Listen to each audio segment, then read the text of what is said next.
a person's successful if they know where they are and they know where they're going and they're progressively moving in that direction.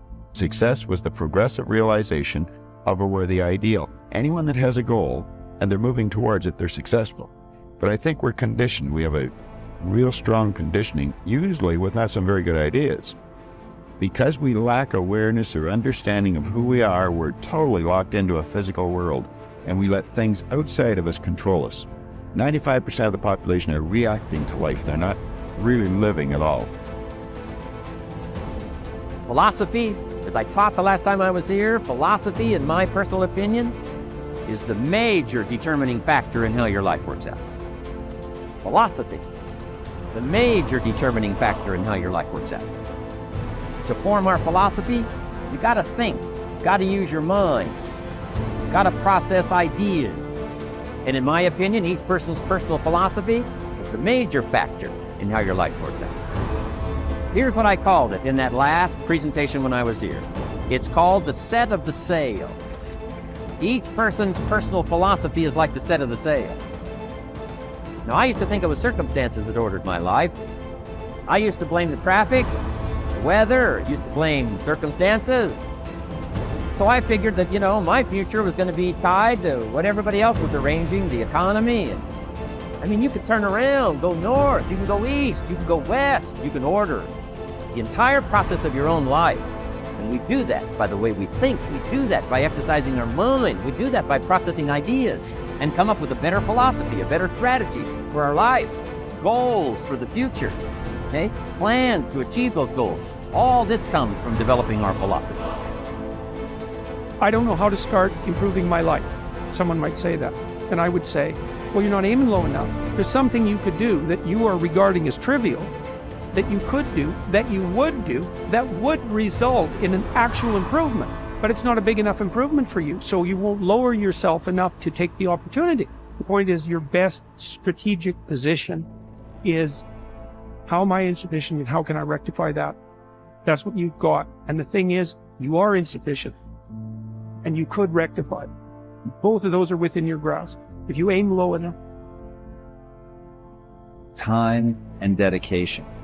It takes a willingness to accept that you're not yet good enough. It takes the ability to stare at the places that you know that you're weak, to really look at those things and not let it affect your sense of self-esteem and not let it affect your sense of self-worth, so that you can still get the momentum going. But you have to understand that in the beginning, we're all terrible. Remember, little achievements lead to confidence that conquers guilt. Then buy up every challenge to reach your goal. You can now handle it. The winter, the spring, the harvest. Bring a new zeal to every problem, to every fear, to every opportunity. The inspiration from it all and the immediate and future progress that will someday give you a view from the top of your goals, your adventure, and your achievements. Most people get their motivational intuition through gut feelings.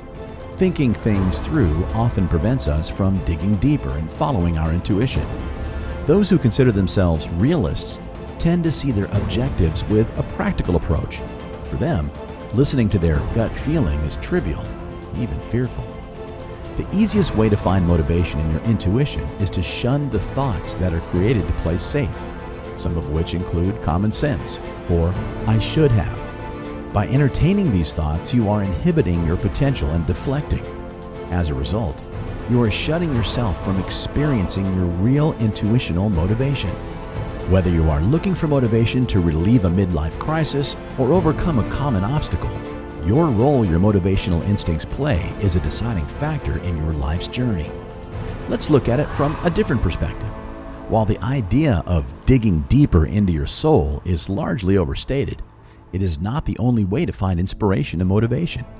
As stated, you can find inspiration from something as simple as taking a walk in the park or getting into a deep meditative state.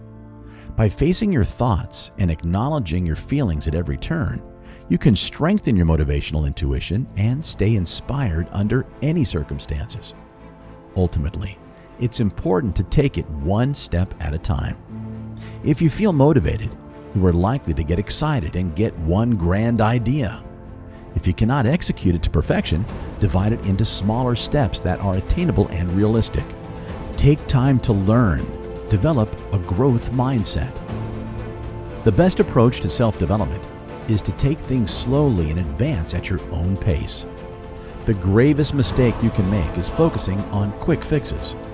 Your success can only be achieved with consistent, gradual change, which comes with developing a solid growth mindset.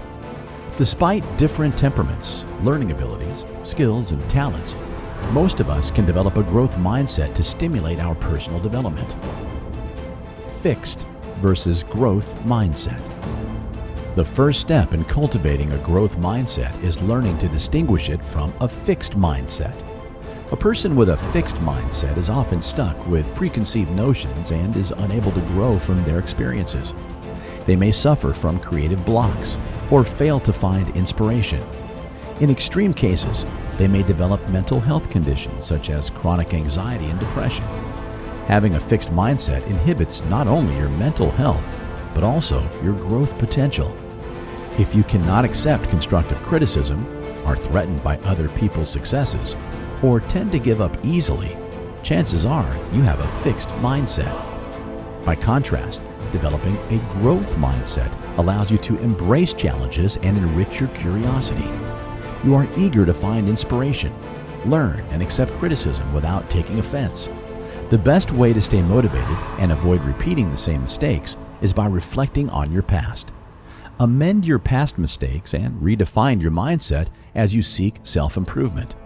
Most importantly, focus on the journey and the process instead of fixating on the results. When you seek quality and stability, successful outcomes will always follow. In the end, a growth mindset grants you freedom, whereas a fixed mindset caps your potential.